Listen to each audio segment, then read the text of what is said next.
이라는 제목으로 말씀을 전하도록 하겠습니다. 우리는 지금 요한복음을 1장부터 살펴보고 있습니다. 요한복음이 1장에서는 말씀이란 이미지로 예수님을 표현하고 있습니다. 말씀이신 예수님이 하나님의 아들이고 그리스도다. 그리고 그 말씀이 우리에게 빛으로 오셨다. 빛이 되어 세상을 비추신 것이다. 그 말씀이 육신이 되어 우리 가운데 계심으로 오늘 우리는 이 예수님을 믿음으로 하나님의 자녀가 되는 권세를 얻었다고 또한 사도 요한은 기록하고 있습니다. 이 하나님의 자녀는 혈통으로나 육정으로나 사람의 뜻으로 나지 아니하고 오직 하나님께로서 난 자다. 이렇게 말하고 있습니다. 여러분은 이 말씀에 자긍심을 갖고 사시기를 바라겠습니다. 여러분은 하나님께로부터 난 자입니다. 아멘. 지난 시간에는 이 예수님이 자신이 하나님의 아들됨, 신적 권위를 나타내는 표적을 처음으로 가나의 혼인잔치에서 나타내심을 우리가 보았습니다. 예수님은 그 사건을 통하여 자신이 세상을 변화시킬 것임을 보여주신 것입니다. 즉 예수님의 사역이 이 세상의 모든 옛것과 대체하여 전혀 새로운 세상, 근본적인 변화를 일으키는 사역이 될 것임을 그때 상징적으로 보여준 것입니다.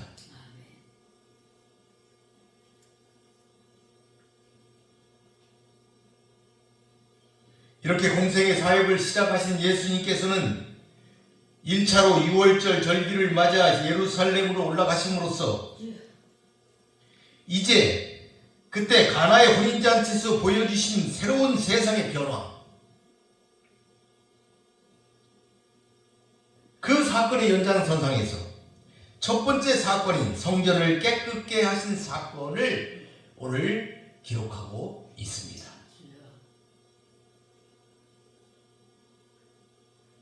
이 성전을 허물라 내가 다시 세울 것이다.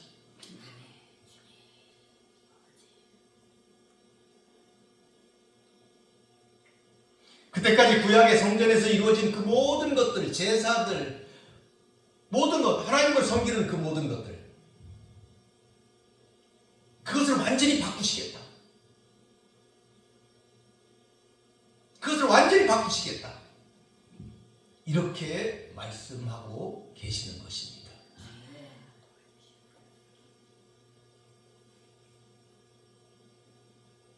유대교를 대체하여서 새로운 그리스도를 중심으로 한 기독교를 만드신 것입니다. 교회를 만드신 것이죠. 예수님의 몸, 교회를 다시 만들게 된 것입니다. 6월절에 예루살렘에 올라가신 예수님은 성전에서 장사하는 자들을 보시고 채찍으로 양과 소를 쫓아내시고 환전상들의 상을 엎으시면서 상인들에게 내 아버지의 집으로 장사하는 곳으로 만들지 말라 경고하셨습니다. 여러분도 성전된 자신을 깨끗게 하시는 성도들이 되시기를 바라겠습니다. 또한 이 말씀을 통하여 참된 성전의 실체를 찾는 여러분이 되시기를 바라겠습니다. 13절에 보니까 유대인들의 유월절이 가까운지라 예수께서 예루살렘으로 올라가셨더니, 예수님은 요한복음에 보면은 공생기간에 유월절에 3번, 초막절에 1번, 수전절에 1번 예루살렘에 올라가신 것으로 기록하고 있습니다. 그래서 많은 신학학자들은 예수님의 공생의 사역기간을 대략 3년 반이다, 이렇게 얘기를 하고 있습니다. 요한복음에 이 구절들을 기준으로 참고로 해서 유추한 해석입니다. 예수님이 6월절에 3번이나 올라가셨으니까 3년은 일하셨을 것이다. 또 초막절에도 가시고 수전절에도 올라가셨으니까 3년 반은 일을 하셨을 것이다. 이렇게 재구성하고 있습니다. 이때 올라가신 그 예루살렘에 올라가신 1차 예루살렘 방문은 예수님께서 세례를 받으신 이듬해 AD 27년 4월경의 일이다. 이렇게 보고 있습니다. 이때 일어난 이 성전 숙종 사건을 제1차 사건이다. 이렇게 부르고 있습니다.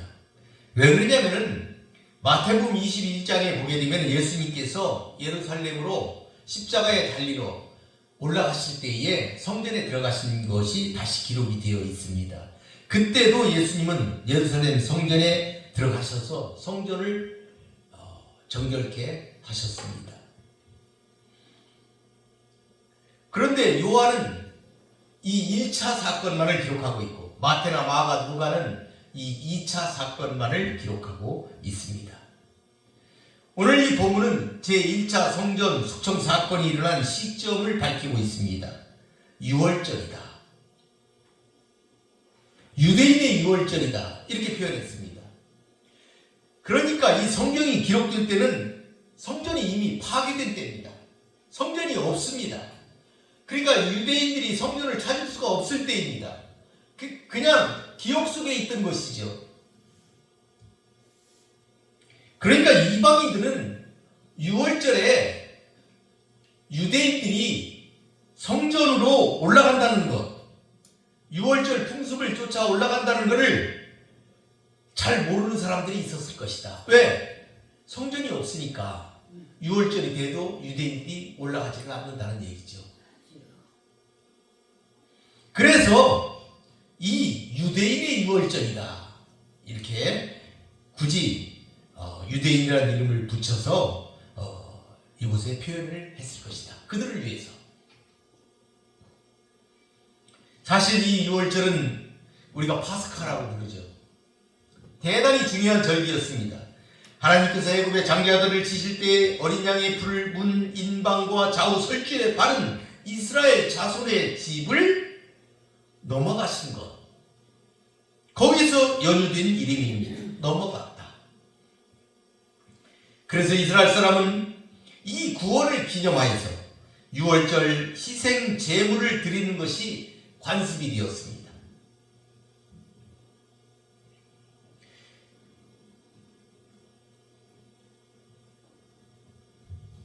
니산월 14일에 지키는 유대인 최대의 명절, 이것이 6월절입니다. 이때 예루살렘은 전국에서 모여든 사람들, 그리고 각국에서 온 디아스포라 유대인들로 인하여 국세통을 이루고 있었습니다.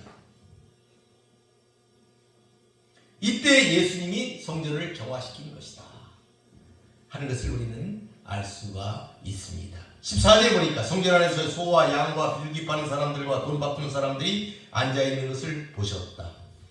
예수님께서는 6월절 지키시려고 예수님도 예루살렘 성전으로 예루살렘에 올라가셨고, 예루살렘에서 성전에 들어가셨다가 우연히 이렇게 소와 양과 비둘기 파는 사람들, 돈 바꾸는 사람들이 앉아있는 것을 보게 된 것입니다.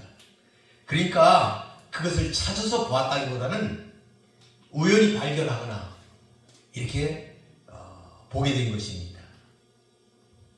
그러니까 시기적으로 이때는 예수님께서 사역을 시작하신 첫 해 겨울이었으므로 성전 안에서 자행되던 불법적인 행위들은 쉽게 목격되는 일반적인 현상이었다. 당연히 그렇게 하는 것이라고 생각했던 그런 시기였다, 이런 얘기입니다. 여기서 성전에 들어가셨다 그랬는데, 이 성전이라는 말은 성전의 건물은 물론이고 그 마당까지, 그 뜰까지 다 포함하는 개념입니다. 그러니까 우리는 성전 이렇게 하면은 그저 한 가지 단어로 되어 있는데, 유대인들은 그 건물로 되어 있는 그 안에 있는 그 성전, 그 뜰까지 포함된 성전, 이렇게 성전이라는 단어가 세분화되어 있다. 그러니까 이런 그 제례에 관한 그런 단어들이 더 발달되어 있다, 분화되어 있다, 이렇게 생각을 하시면 됩니다.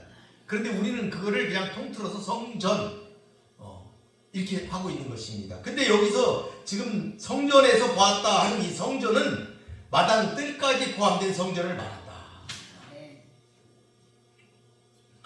그러니까 좀 더 정확하게 얘기하면 이방인의 뜰이라고 성전에 그 뜰이 있는데 그곳에서 행해졌던 일들을 예수님이 보신 것입니다.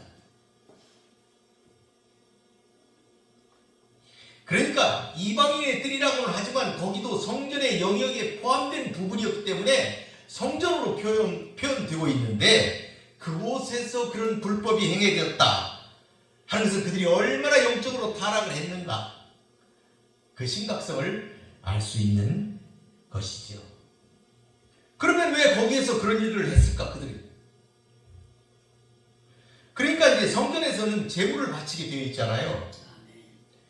그러니까 제물로 바치는 짐승들 소와 양과 염소를 바치게 되어 있는데 그것만 바치는 게 아니고 모든 유대인의 남자는 그 반세겔을 바치도록 되어 있습니다.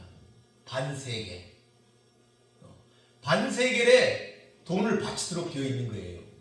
그러니까 이것을 바꾸어주고 소와 양과 염소를 파는 사람들이 그 이방인의 뜰에 그 진치고 있는 거예요.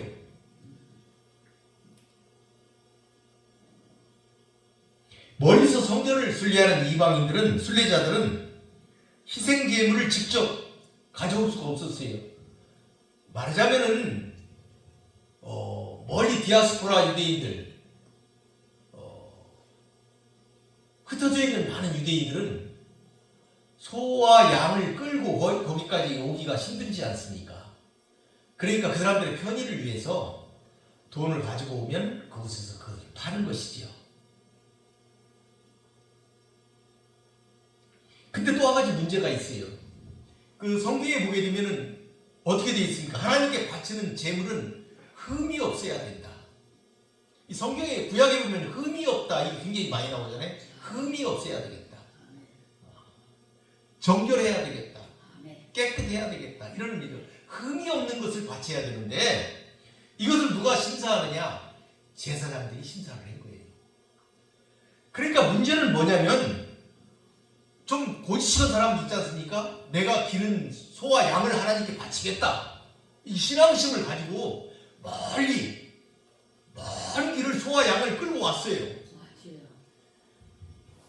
끌고 왔는데 제사장들이 그 소와 양과 염소를 보고 안 돼. 흠이 있다. 이렇게 불합격을 내리는 거예요. 거기서 트집을 잡는 거예요. 말하자면 좋은 의미로 안 되는 걸 안 된다 하는 건 괜찮은데 이 사람들이 딱 보고 안 된다 이렇게 해버리는 거예요. 그러면 어떻게 하겠어요? 그 가져온 거를 싼 값에 팔아야죠. 싼 값에 팔아야죠. 왜? 그 소를 어떻게 하겠어요?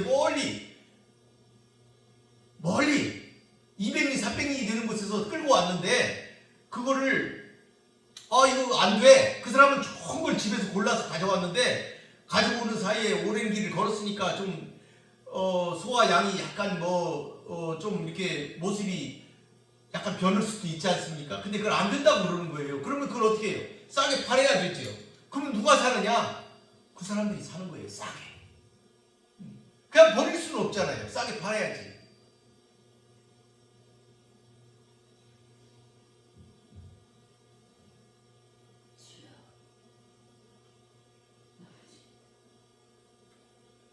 그러니까 그걸 싸게 팔기도 하고 이러니까 이제는 그게 오래 경과하게 되면 소와 양을 가져오겠어요? 안 가져오죠. 물론 가져온 사람이 있겠죠. 그런 과정을 거치면서 제물을 드린 사람이 있었을 거예요. 그래서 거기 있는 걸 사는 거예요. 그러면 거기 있는 걸 사게 되면 트집이 없어요. 그냥 도가 되는 거예요. 거기 있는 거는. 그러니까 이 사람들은 그 소와 양도 싸게 사가지고 그걸 다시 이렇게 해가지고 다시 팔고 이래서 돈을 버는 거죠. 그러니까 제사장들이 이것을 이용해가지고 이게 상인하고 다 맺어져 있는 거예요. 상인하고 맺어져 있는 거예요. 이 사람들이 불합격을 많이 내면 낼수록 상인들이 이득을 보니까 그 이득을 나누는 것이죠. 이득을 나누는 거예요. 상인들이 제사장들과. 그러니까 제사장들이 막대한 이득을 보게 되는 것이죠.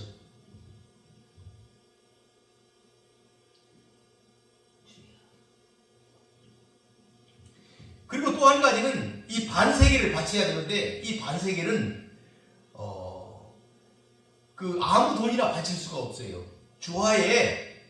주화에 이방 군주나 우상이 그 화상의 얼굴이 들어있지 않은 아주 순도가 높은 은으로 만들어진 그 주화로 바치도록 이렇게 되어 있어요. 그러니까 성전에 와서 이 주화도 바꾸는 거예요. 그 주화를 사는 거예요.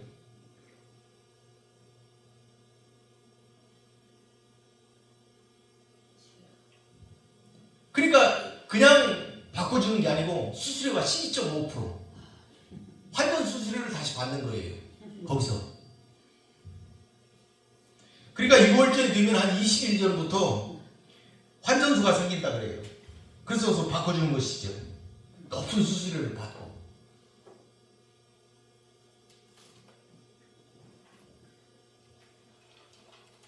이런 일들을 그들이 했다.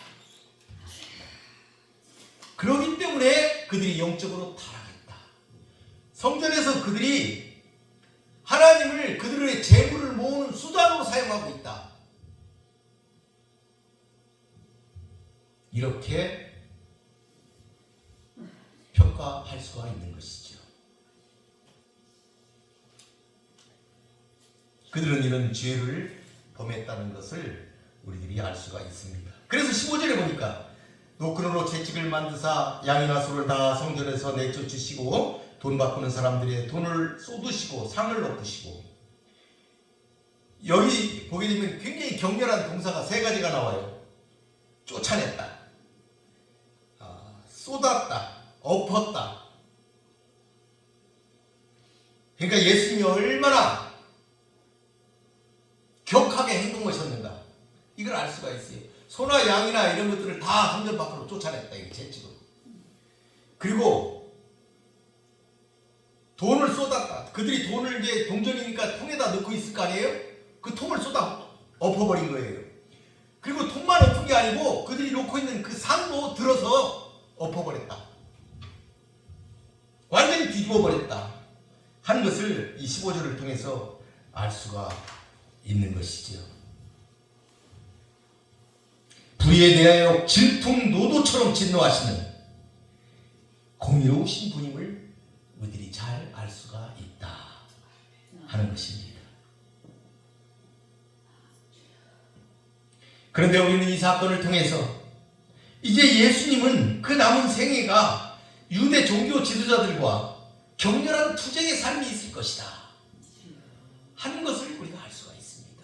처음 그들과 맞닥뜨린 성전에서 그들이 관여하고 있고 그들이 거기서 뭔가를 부를 취하고 있는 그 근본적인 그 재물의 그 근본을 뒤엎어버리신 거예요. 그러면 어떻게 되겠어요? 앞으로 삶이, 그들과의 투쟁의 삶이 예견되는 그러한 본문이다 하는 것을 우리가 깨달아 알 수가 있습니다.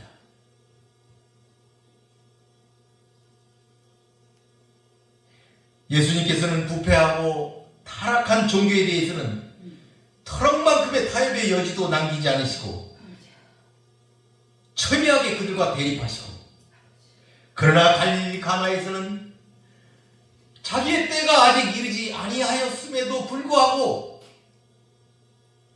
그리하여서 거절했지만 결국에는 문제를 풍성하게 해결해 주시는 선하신 그런 모습, 대조를 보이는 그런 예수님의 모습이다 하는 것을 우리가 알 수가 있습니다.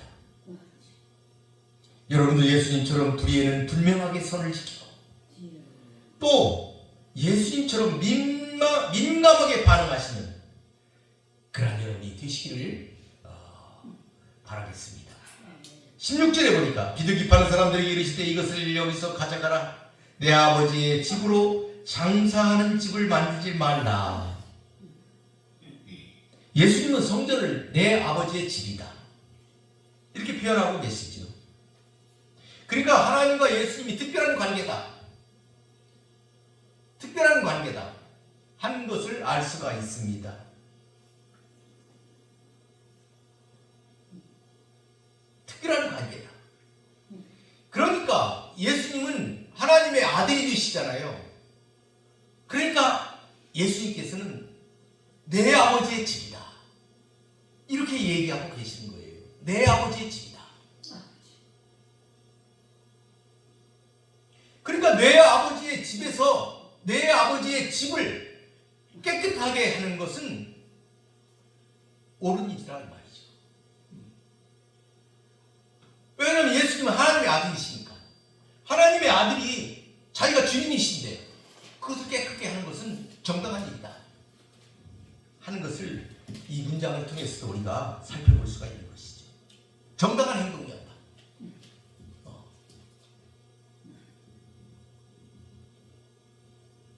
그래서 예수님은 내 아버지의 집을 장사하는 집으로 만들지 말라,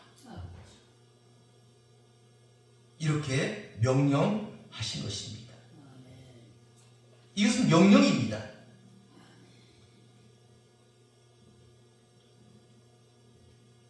부탁하는 게 아닙니다. 그래서 이 명령은 그때나 지금이나 계속해서 지켜져야 할 명령이다. 우리가 이렇게 받아들여야 한다는 것이죠. 그러니까 이거는 요청이나 부탁이 아니에요. 금지에 금지. 하지 마라. 그래서 이 문장을 지적을 하게 되면 너희들은 만들지 말라, 장사하는 집을 만들지 말라 하는 명령이다 하는 것이죠.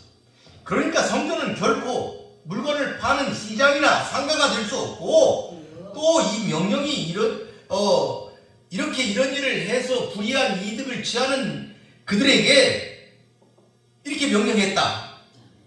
만드는 것을 중지해라, 이렇게 하신 것이다.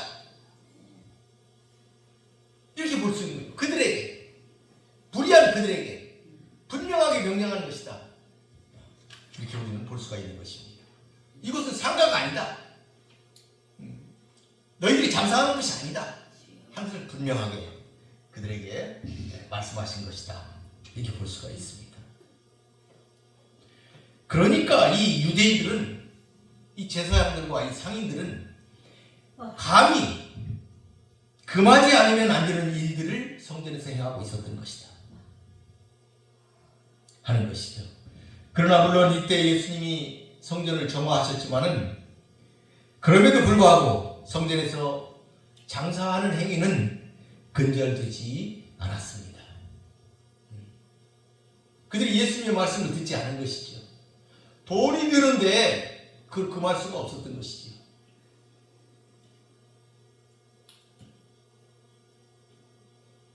그들은 이익의 눈이 어두워서 하나님조차 자신의 이익에 이용하는 사악한 자들이었다. 회개치 않는 자들이었다. 예수님이 직접적으로 지적했는데도 회개하지 않았다 하는 것을 우리가 본문을 통해서 볼 수가 있습니다. 그러니까 자기 이익에 관련이 되면은 예수님의 말씀도 소용이 없다 이거죠. 하나님을 믿는다고 했지만 그거는 그냥 좋을 때, 잘 되는 쪽으로 생각할 때 일어나는 일이지, 하나님의 말씀이 자기에게 이익이 되지 않으면, 자기의 이익을 해치면 그들은 그 말씀을 따르지 않는다 하는 것이지. 그래서 예수님은 십자가의 고난주간, 마지막 고난주간에 다시 한번 성전 숙정을 감행하시지요. 그런데 여러분, 그때의 문장이 지금 문장하고는 틀립니다. 지금은 예수님께서 내 아버지의 집으로 장사하는 집을 만들지 말라 했는데, 여러분 마태복음 21장에 보게 되면 내 아버지 집 장사하는 집이 아니고 강도의 구려를 만들지 말라, 이렇게 예수님이 말씀하셨어요. 엄청나게 강하게 말씀하신 거예요. 강도의 구려를 만들지 말라. 마태복음 21장에 13절에 이렇게 말씀했어요. 강도의 구려를 만들지 말라.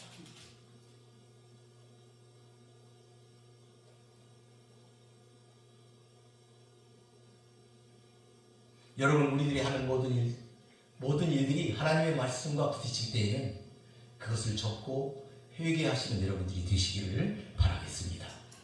17절에 보니까 제자들이 성경 말씀에 주의 전을 사모하는 열심히 나를 삼키리라 하는 것을 기억하더라.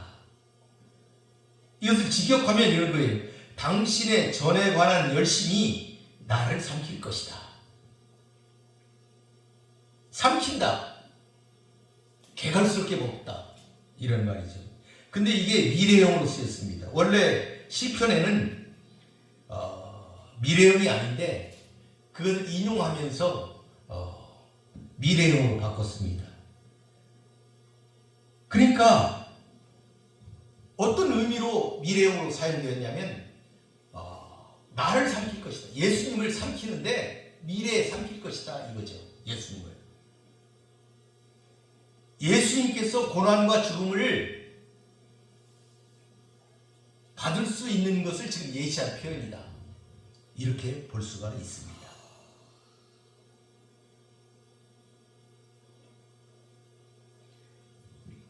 실제로 예수님께서는 하나님을 향한 열정 때문에 하나님의 법들을 왜곡시키는 유대 종교 지도자들과 계속 갈등을 이후에도 계속 빚었습니다. 이 사건이 있은 뒤로 계속 그 갈등을 빚었어요. 특히 마지막 고난주간에 있었던 성전 숙정 작업은 그곳에서 이제 그들에게 강제 구례를 만들지 말라 이렇게 했는데 그 사건과 죽은 나사로를 살린 사건, 이 두 사건은 예수님을 죽음으로 내모는 결정적인 계기가 된 그러한 사건이 되었다. 그들의 이권을 건드린 예수님, 그리고 그걸 건들 수 있는 권능이 있음을 나사로를 살리면서 보여준 이 예수님을 이제는 죽여야 되겠다. 이렇게 그들이 결심하게 되었다 하는 것입니다.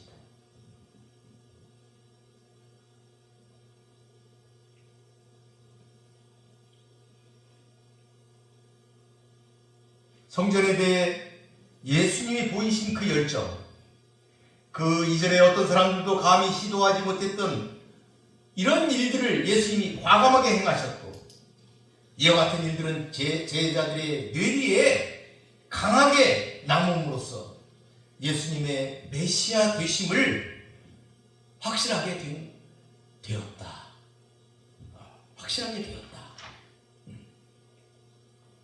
그것을 기억하게 되었다. 제자들이 나중에 그것을 기억했다. 그들이 예수님이 메시아이심을 확실하게 되었다.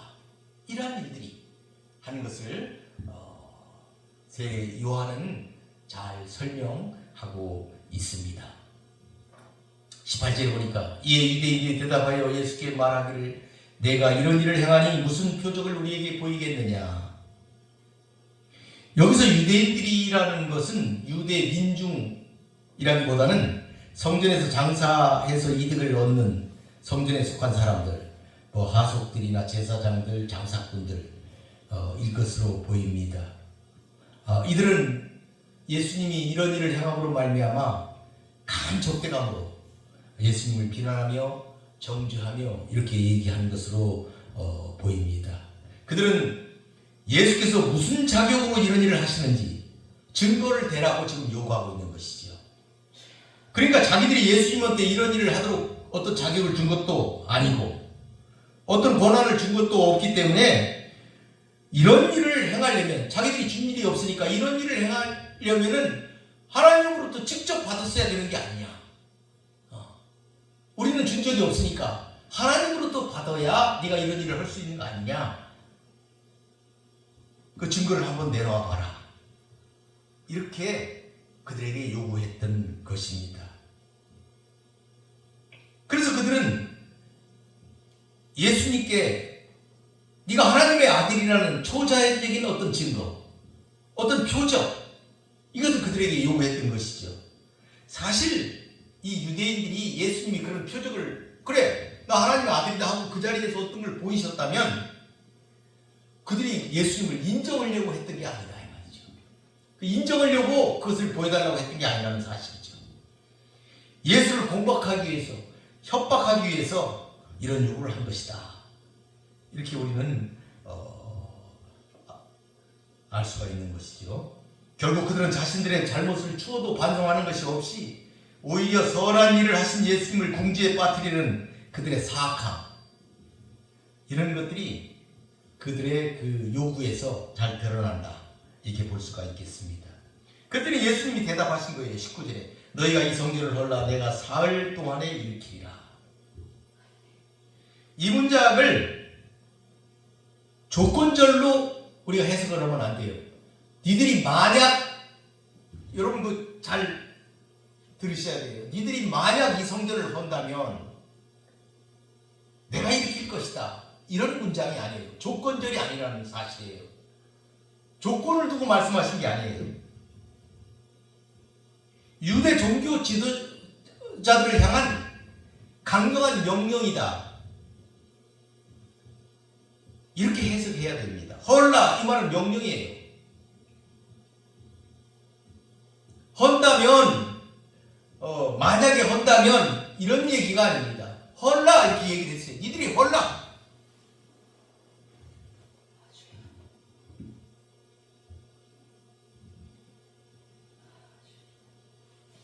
사실은 그들이 지금 성전을 헐고 있는 거예요. 성전에서 하나님을 이용해서 장사하고 있잖아요. 하나님을 없애고 있는 것이죠. 그것이 영적으로 볼 때는 하나님의 성전을 헐고 있는 거예요. 그리고 보다 더 직접적으로는 우리 하나님의 아들이신 예수 그리스도를 앞으로 죽일 것이잖아요. 죽였지 않습니까? 성전을 헐은 것이죠. 하나님 아들을 죽였기 때문에 성전을 헐은 거나 같은 거예요. 성전을 헐은 거예요.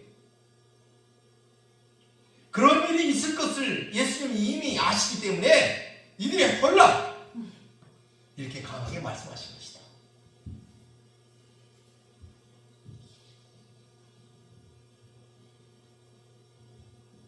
물론 여기에 나온 성전은 아까 나온 성전하고는 다릅니다. 아까 나온 성전은 뜰까지 포함된 성전이었는데 여기 나온 성전은 그 성전 건물 그 자체를 얘기하고 있어요. 좁은 의미예요. 물론 이 성전은 비유적으로 예수님의 몸, 성도의 몸, 교회 등을 가리키기도 하죠. 예수님이 여기서 염두에 두신 성전은 바로 자신의 몸이었습니다. 그러니까 그들 보고 돌로 쌓은 성전을 헐라, 이게 아니에요. 돌로 쌓은 성전을 그들이 헐 수가 있겠어요? 성전된 자기 자신을 가리킨 거죠. 자신의 몸을 가리킨 겁니다.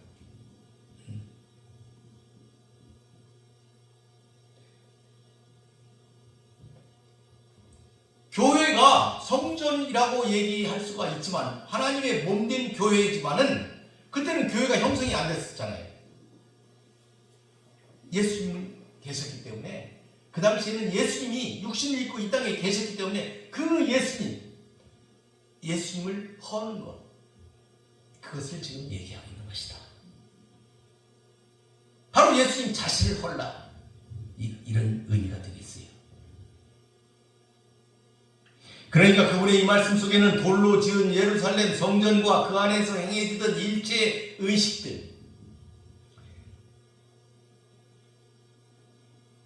그것들이 그들이 그 성전을 헌다면 이 땅에서 소멸되고 없어질 수 있지만 하나님을 향한 제사가 없어질 수 있잖아요. 성전을 헐면 제사 지낼 곳이 없잖아요. 하나님께 나아가는 길을 잃어버릴 수가 있어요. 이런 것들을 다 그럴 수도 있지만 예수님께서는 자신을 통해서 새로운 구원 사역을 이루실 것이다. 아무도 막거나 없애지 못한다 하는 중요한 메시지를 지금 말씀하고 계신 것이다.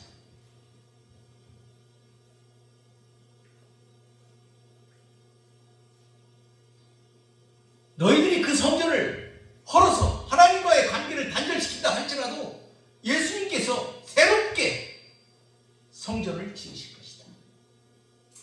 새로운 교회를 일으키실 것이다.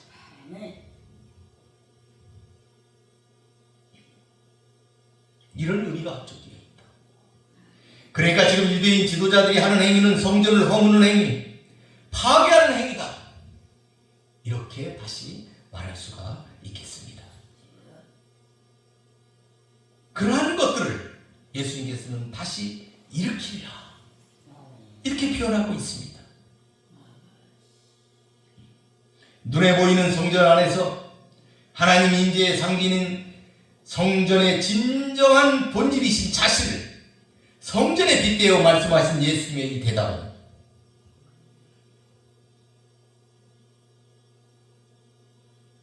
실로 신묘한 의지를 담고 있었음에도 불구하고 그 당시는 그 누구도 예수님의 이 말씀의 핵심을 이해하지 못하였다 하는 것입니다.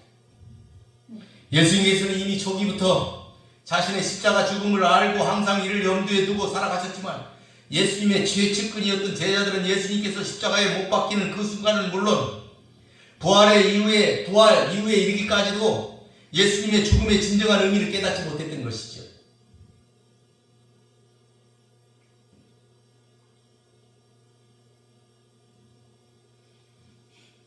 다만 예수님의 이 말씀은 유대 종교 지도자들은 이해하지 못했어요. 이 본질을. 그들은 이 말씀을 이해하지 못하고 예수님을 신성 모독죄로 잡아서 사형을 언도하는 근거로 그들은 이것을 사용하는 것입니다. 그러니까 본질을 이해하지 못하고 그것을 다른 곳에 이용해서 예수님을 죽인 것이다 하는 것이죠. 20절에 보니까 유대인들이 이르되 이 성전은 46년 동안 지었건을 내가 3일 동안 일으키겠느냐 하더라. 그러나 예수는 성전된 자기 육체를 가리켜 말씀하시는 것이다. 그러니까 예수님과 논쟁하는 유대인들은 그분이 말씀하신 성전의 이면적인 의미, 그것을 전혀 이해하지 못한 채 여전히 돌로 지은 눈에 보이는 성전에 집착하는 그런 모습을 지금 보이고 있었다 하는 점이죠. 그들이 눈에 보이는 이 성전, 그들이 말하는 그 성전은 헤롯 성전을 얘기하고 있습니다. 그러니까 이 요한복음이 쓰일 때는 이미 허물어진 거예요. 요한복음이 쓰일 때는 이미 허물어졌습니다. AD 70년에 허물어졌으니까 이건 이미 허물어졌다, 이렇게 알 수가 있습니다. 그런데 이때 예수님이 말씀하실 그때는 성전이 준공이 되지 않았다 이거예요. 완성이 되지 않았어요.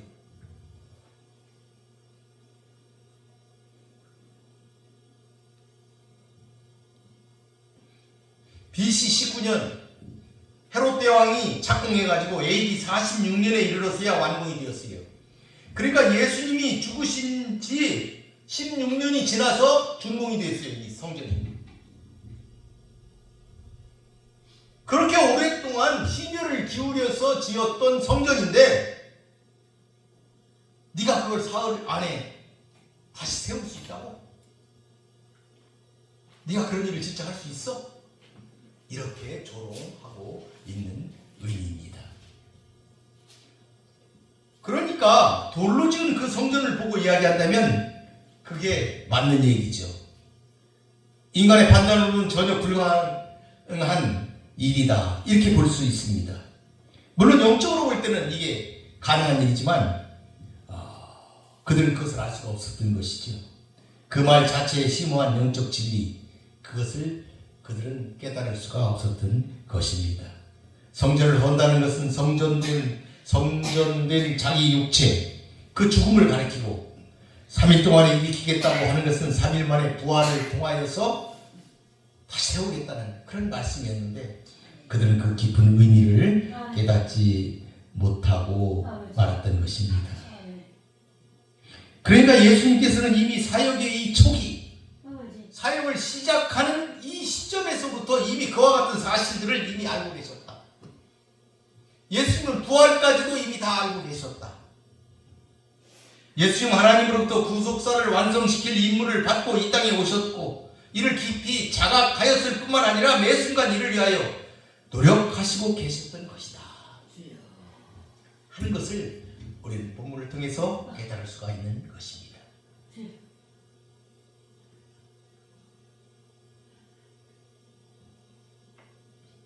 돌로 만든 성전은 하나님을 하나님의 의에 이르게 하지 못하였지만 예수님의 육체의 성전은 모든 사람을 하나님에게로 나아가게 하였습니다. 이 성전을 통해서 하나님께로 갈 수 없는 사람은 아무도 없습니다. 여러분도 예수님을 통하여 하나님께 나아감을 받았습니다. 이 사실을 믿으시기를 바라겠습니다. 말씀을 마무리해 보겠습니다. 예수님의 성전 정화 사건은 예수님의 공생의 사역 초기, 말기 두 번 있었던 사건인데 본문은 첫 번째 사건을 기록하고 있습니다. 그것은 먼저 성전 숙종 사건을 통해서 예수님의 신적 권세를 지니신 분이다. 예수님이 신적 권세를 지니신 분이다. 둘째는 이런 보이는 성전에서의 형식이 아니고 신령과 진정한 예배를 드려야 한다는 것. 그리고 셋째는 예루살렘 성전이 예표하는 실체가 예수님이시다. 참된 성전이 예수님이시다. 그 예수님께서 죽으셨다가 다시 살아나실 것이다 하는 것을 예표하는 사건으로 본 성전 숙정 사건이 일어나고 기록되었다 하는 것을 우리들이 알아야겠다 하는 점입니다. 우리가 본문에서 깨달아야 할 중요한 점은 물질주의와 상업주의에 빠진 기독교는 타락한 종교라는 사실입니다. 성전에서 벌어지는 일은 물론 재물을 드리고자 오는 사람들이나 성전세를 내는 이들의 편의를 위해 생긴 것이지만 탐욕에 눈이 먼 종교 지도자들이 이것을 이익의 수단으로 악용하고 있었던 것입니다. 즉 하나님을 수단으로 삼은 것입니다. 아주 무서운 일입니다. 그러므로 영적 지도자들은 무엇보다도 탐심과 탐욕 이것을 경계해야 합니다. 경건을 탐욕의 수단으로 악용하는 것은 결코 용서받지 못할 죄악입니다. 둘째는 예수님이 불의한 상황을 용납하지 않은 것처럼 우리도 그렇게 살아야 한다는 것입니다. 교회 안에서 공공연하게 불의를 행하는 자들이 있다면 성도들이 방관해서는 안 됩니다. 지도자가 나서서 적절한 조치를 취해서 불의에서 떠나도록 하여야 한다는 사실입니다.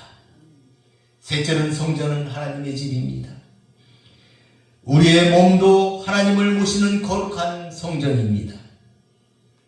예수님은 아버지의 집을 거룩하게 보존하고자 애쓰셨습니다. 예수님은 하나님의 아들로서 성전을 더럽히는 행위들을 하지 못하도록 막으신 것입니다. 우리도 거룩한 몸된 교회로서 이 몸을 거룩함으로 사랑하여야 합니다. 그리고 성전된 자신의 몸을 거룩함으로 귀히 여기고 지켜야 합니다.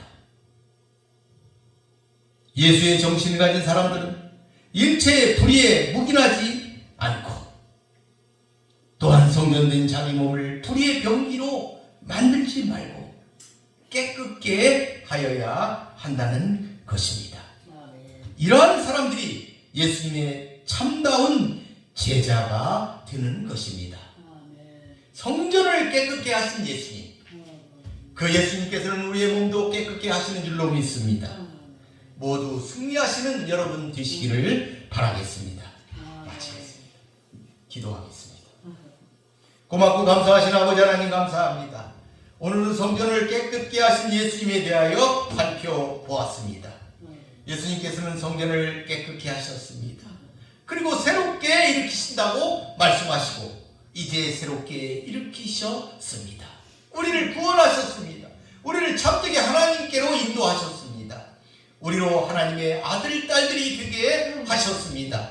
우리도 성전된 우리 몸을 거룩하고 깨끗한 몸으로 하나님께 나아갈 때 하나님께서 기뻐 받으시는 줄로 믿사오니 예수님의 참된 뜻을 깨닫고 나아가는 사랑하는 성도들이 되게 하여 주시옵소서. 예수님의 이름으로 기도 올리나이다. 아멘.